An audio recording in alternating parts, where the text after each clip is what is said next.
In this video, I want to go through several amusement park rides, how they work, how we would approach them.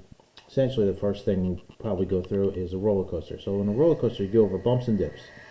And what you might not realize is that these things are very circular in nature. So a roller coaster may be here as it travels through. And if we take a look, it's not a full circular path, but it's a semicircular path. And these paths actually have their own radius of curvature, r, to them. And you would see the same thing here. This would have a radius of curvature of r to that pathway as well. Now, when we go through this, there's nothing actively pushing us forward. The roller coaster coasts, if you will. Right? So you have a force of gravity acting on you here. And what ends up happening is that your normal force, it varies as you go through this roller coaster. So your apparent weight changes. And really quickly, if you look at the acceleration at this point here, it'd have to be up. If you look at the acceleration based on this circular path, it'd have to be down. The only way for the acceleration to be down is if the normal force is less than gravity here. And the only way for it to be up is if the normal force is greater than gravity here. So essentially, what we're looking at is we're looking at a scenario where our normal force is going to change based upon whether we're going through the top of a hill or the bottom of a dip. So let's look at the bottom of the dip first. In the dip, it's a circular motion problem, so we say sigma f, our mass is m, we're traveling at a speed v, radius of curvature r. The two forces that make up sigma f are n and fg.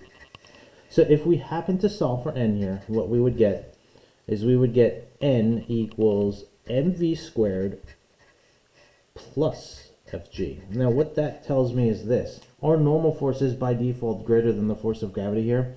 How much greater? This much greater. And it all depends upon how large v is. The faster you go through this dip, the larger your apparent weight or normal force is going to be. So that's actually pretty simple. When you look at this one, we got to be careful. Our acceleration is down there. So at the top of a hill, what we're going to do is we're going to say sigma f equals negative mv squared over r. That's where we want to represent that our acceleration is down. But n is still up and fg is still down. So if you try to solve for n here, what you're going to get is you're going to get f of g minus mv squared over r. So now you should see that our normal force, our apparent weight, is less. We feel lighter as we go over the top of a hill like that. And how much lighter? It depends upon how fast we go through that hill. So you're going to see that you always feel heavier here and you always feel lighter here. And obviously the velocity is affecting how dramatic this effect is.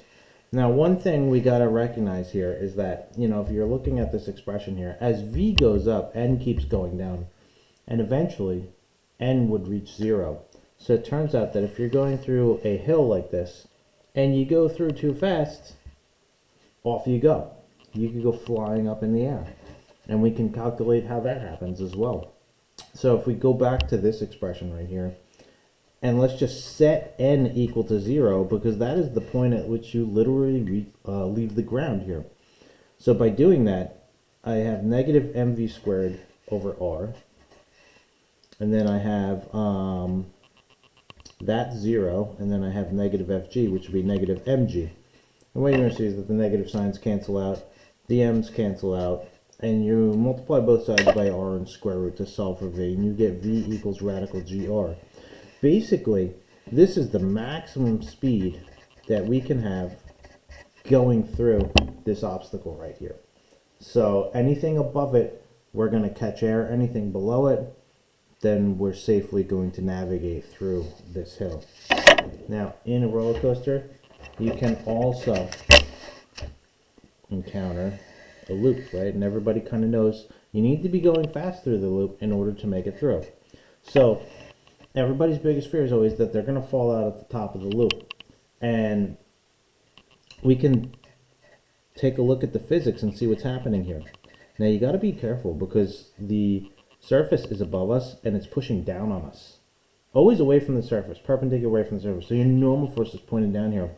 This thing's velocity is that way at that given point in time, and the acceleration is down.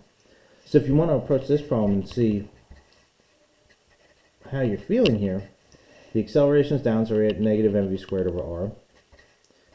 N is down, fg is down, everything is down. Now if we try to solve for n, I'll put it over there, and I'll put mv squared over there. It becomes positive.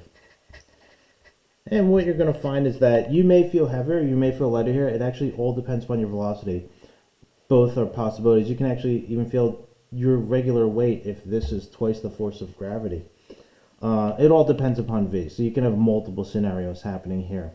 But basically, when you go through a loop, you should somewhat feel glued to the seat because you have apparent weight. What it's essentially kind of doing is it's simulating gravity in that direction going up for that short period of time, but it's really just your motion into, the loop that makes you feel that way.